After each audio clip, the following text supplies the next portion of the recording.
토요일 모닝 키티에 오신 여러분 환영합니다. 우리 기도하고 시작하도록 할까요? 하나님 아버지 감사합니다. 오늘 이 아침에도 우리를 깨워주시고 하나님 말씀의 자리로 불러주시니 감사합니다.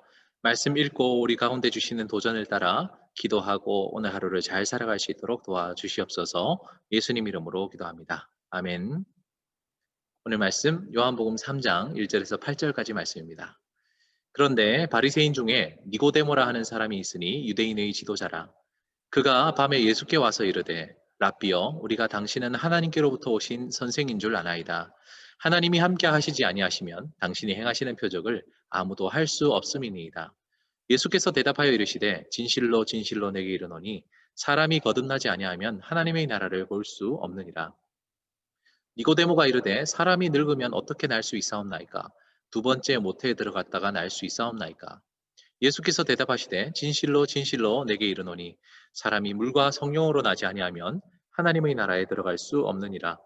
육으로 난 것은 육이요 영으로 난 것은 영이니 내가 내게 거듭나야 하겠다 하는 말을 놀랍게 여기지 말라. 바람이 임의로 불매 내가 그 소리는 들어도 어디서 와서 어디로 가는지 알지 못하나니 성령으로 난 사람도 다 그러하니라. 아멘. 청소년 여러분, 여러분들 오늘 어떤 말씀이 여러분에게 와닿았습니까? 오늘 저는 3장 8절 한 절 말씀으로 같이 말씀을 나누도록 하겠습니다. 8절에 보면 어떤 도전을 주시냐면 성령으로 난 사람이라는 표현이 있죠. 이것은 앞뒤 전후 문맥을 살펴보면 다시 태어난 사람, 거듭난 사람이 바로 성령으로 난 사람이라고 이렇게 표현하고 있습니다. 우리가 신앙을 가지는 데 있어서 거듭남, 중생이라고 하죠. 이것은 굉장히 중요합니다. 그러니까 예수님을 믿기 전과 후가 전혀 새로운 사람이 된다는 이야기죠. 우리 주님 안에서 다시 태어난 것을 바로 중생이라 이야기를 하는데 이것은 성령께서 하시는 일이다라고 이렇게 말씀하고 있는 것이죠. 그리고 또한 오늘 본문에서 중생에 대해서 설명하면서 바람을 비유를 들고 있죠. 그때 당시에는 과학기술이 그렇게 발달하지 않았기 때문에 바람의 소리는 우리가 들을 수 있지만 그 바람이 어디서 와서 어디로 가는지 바람의 출처와 방향을 알 수 없다라는 이런 비유를 들려주십니다. 물론 과학기술이 발전하게 되면서 우리는 풍향계도 가지고 있고요. 또 이제 대류나 기류의 변화에 대해서도 우리가 실시간으로 확인할 수 있지만 이때 당시에 말씀을 들었던 백성들에게 바람은 굉장히 신비로운 영역이었죠. 그때 당시 사람의 눈높이에 맞춰서 오늘 본문을 이해해야 될 것입니다. 오늘 이 말씀을 읽은 저의 상황을 한번 돌아봤습니다. 저는 성령으로 난 사람이란 이 말씀에 딱 꽂혔던 이유가 그렇지 내가 예수님을 믿고 여기까지 온 것이 하나님의 은혜였지라는 것을 다시 한번 깨닫게 되었습니다. 왜냐하면 요즘 들어서 저는 이미 저는 하나님의 은혜로 구원받았다는 것은 당연한 것이고 그 이상의 것을 자꾸 요구하는 그런 마음들이 제 안에 욕심들이 생기더라고요. 그리고 시간이 지나다 보니까 내가 예수님을 이렇게 믿게 되고 새로운 사람이 된 것이 마치 내 노력인 것처럼 착각할 때가 종종 있는 것 같습니다.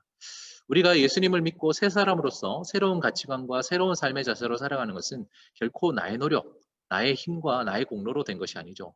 이 모든 것이 하나님께서 나에게 주신 감사 제목이다, 은혜다라는 것을 다시 한번 이 아침에 묵상할 수 있었습니다. 그리고 또한 그때 당시 이스라엘 백성들에게 바람은 신비로운 것이었던 것처럼 오늘날에는 바람이라는 이 표현보다는 좀 더 적절한 예화를 드셨겠죠. 그런데 우리가 이 말씀을 그때 당시 사람들의 눈으로 본다면 우리가 바람을 다 그 출처와 방향을 알 수 없듯이 하나님이 하시는 일들은 하나님이 이렇게 중생을 비롯한 하나님의 역사는 매우 신비로운 것이다라는 것을 내가 잊고 있지는 않았는가. 그것은 너무 무감각하게 받아들이지 않았는가. 자기 자신을 한번 돌아볼 수 있었습니다.